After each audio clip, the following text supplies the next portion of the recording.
যাচ্ছে তাম দুনিয়ার জালেমেরা। এখানে যদি ন্যায় বিচার প্রতিষ্ঠা করতে হয় আমাদেরকে জমিনে ফিরে আসা লাগবে। আল্লাহ আমাদেরকে হযরতে ওমরের মতো জমিনে ফিরে আসার তৌফিক দিন। জমিনে শুধু যে আপনি কি করবেন, অবতাগু মিন ফাদলিল্লাহ, আল্লাহর অনুগ্রহ তালাশ করেন। এই পৃথিবীতে আল্লাহর যত অনুগ্রহ আছে, দয়া আছে, সবচেয়ে বড় দয়া হচ্ছে হালাল রুজি। এখানে হালাল রুজির কথার আগে আল্লাহ ওয়াসকুরুল্লাহ কাসীরা দিয়েছেন। হালাল রুজি কামাই করতে গিয়ে যেন আমাকে ভুলে যেও না, ওখানে আমি আল্লাহকে স্মরণ করবা। যারা দোকানদারি করে, ব্যবসা করে, তাদেরকে আল্লাহ জানিয়েছেন ওয়াইলুল লিল মুতাফফিফিন আল্লাযীনা ইযা তাআলু আলান নাসি ইস্তাউফুন। ধ্বংস হয়ে যাবে দোকানদারগুলো যারা ওজনে কম বেশি করে, নেওয়ার সময় বেশি নেয়, দেওয়ার সময় কম দেয়।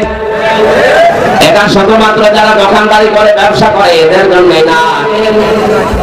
বিশ্ববিদ্যালয়ে শিক্ষক হওয়ার জন্য কত যোগ্যতা অর্জন করা লাগে, কত কিছু কত জায়গা থেকে নেওয়া লাগে।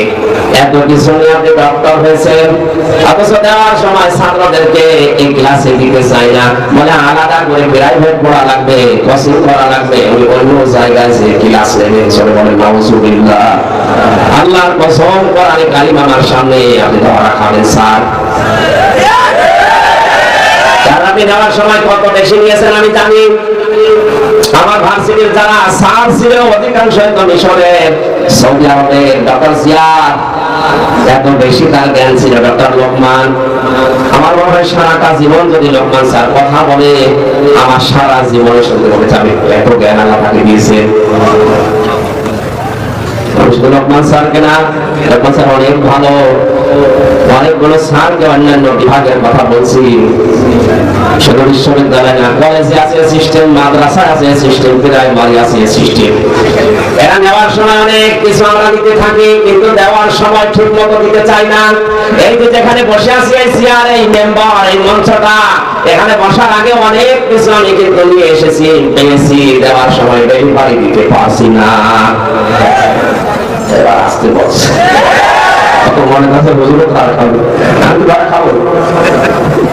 কারণ 1 ঘন্টা কথা বলতে হলে কমপক্ষে 50 ঘন্টা এর উপরে পড়া লাগে। আমি যত তথ্য পেয়েছি, যে প্রায় 10 পৃষ্ঠা একাধারে লিখেছি এখানে। এতগুলো কথা বলার আগে আল্লাহ বলিরা এসে বসে হুজুর, এক হুজুরকে আমি খেজুর দিয়েছি। সুতরাং নেওয়ার সময় আমিও কম নেইনি, বিভিন্ন জায়গা থেকে অনেক কিছু নিয়েছি, দেওয়ার সময় আমিও ডেলিভারি দিতে পারছি না। আল্লাহ তুমি এই মঞ্চের হক আদায় করার তৌফিক আমাদের দান করো। কর্মজীবনে যে আল্লাহকে বেশি স্মরণ করো, মানে ওজনে কম বেশি করবেন না, খাদ্যে ভেজাল দেবেন না। অনেক মানুষ আছে সুবহানাল্লাহ, আলহামদুলিল্লাহ, নামাজ রোজা, এমনকি মানুষ তাহাজ্জুদ পড়ে, কিন্তু বাস্তবে প্র্যাকটিক্যাল লাইফে ওর কর্মজীবনে হালাল থাকতে পারছে না। আমার মাস্টার সার্টিফিকেট করতে গিয়েছিলাম বিশ্ববিদ্যালয়ে, মাস্টার সেটা আনতে গেলাম, যে দায়িত্বে আছেন বললাম স্যার একটু সই করে দিলে হয়ে যায়। আমার বলছে হামজা তাড়াতাড়ি করো। স্যার আমি তাড়াতাড়ি করছি। যখন পরে বললাম স্যার আমি গাড়ি ধরবো, একটু তাড়াতাড়ি দিলে ভালো হতো। তাড়াতাড়ি করো, আমি জোহরের নামাজে আমার ধর্ম। আমি তো কিছু প্রথমে বুঝতে পারি না, ডাকবে বললাম স্যার আমি কি সারাতে, আমি তো তাড়াতাড়ি করছি। স্যার এবার মুখ ফুটে বলে ফেলছে হামজা 2000 টাকা বের করো।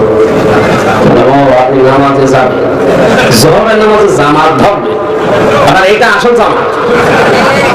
সরকার আপনার কাছ থেকে 8 ঘন্টা কিনে নিয়েছে, দায়িত্ব দিয়েছে কি 8 ঘন্টার ভেতরে ছেলে মেয়েরা আনবে, সই করে সিল মেরে আপনি কাগজটা দিয়ে দেবেন, এইটাই আপনার নামাজ। কথা বলেন না কেন?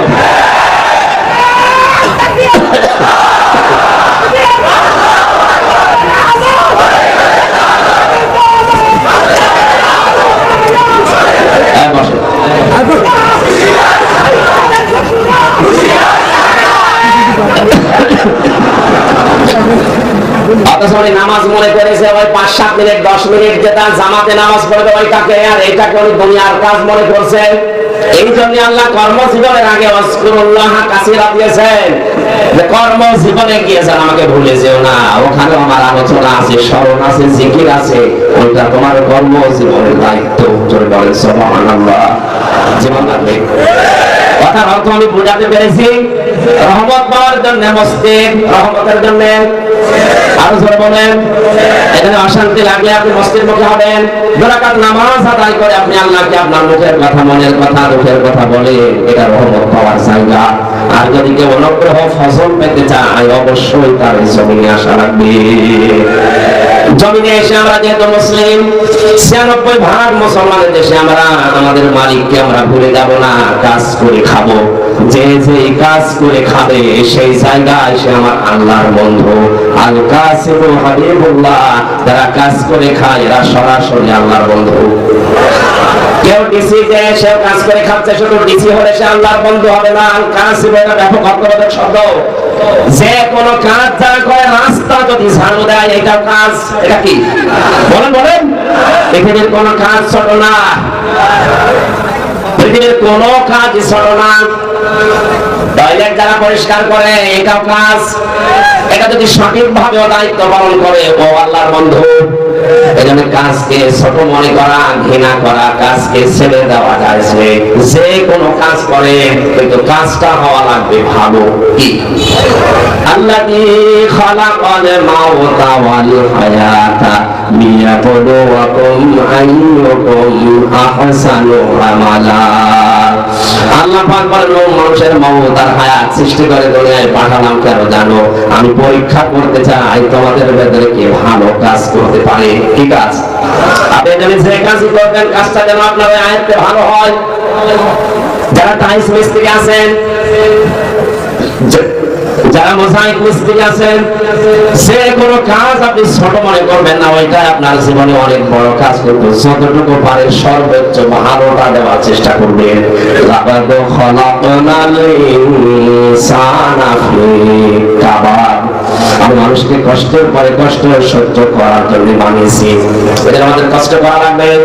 যে যেখানে আমরা আছি ওই জায়গায় কষ্ট স্বীকার করে হলে কাজটা সুন্দর করে দুনিয়ার মানুষকে উপহার দেওয়া লাগবে। ইয়া আইয়ুহাল ইনসানু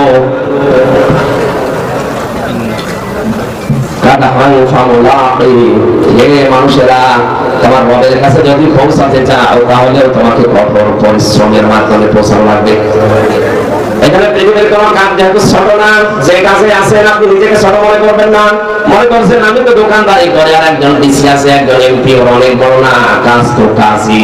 প্রত্যেক কাজ যদি কেউ সঠিকভাবে পালন করতে পারে, সে আর সাধারণ মানুষ থাকে না, সে সঙ্গে সঙ্গে আল্লাহর বন্ধু হয়ে যায়।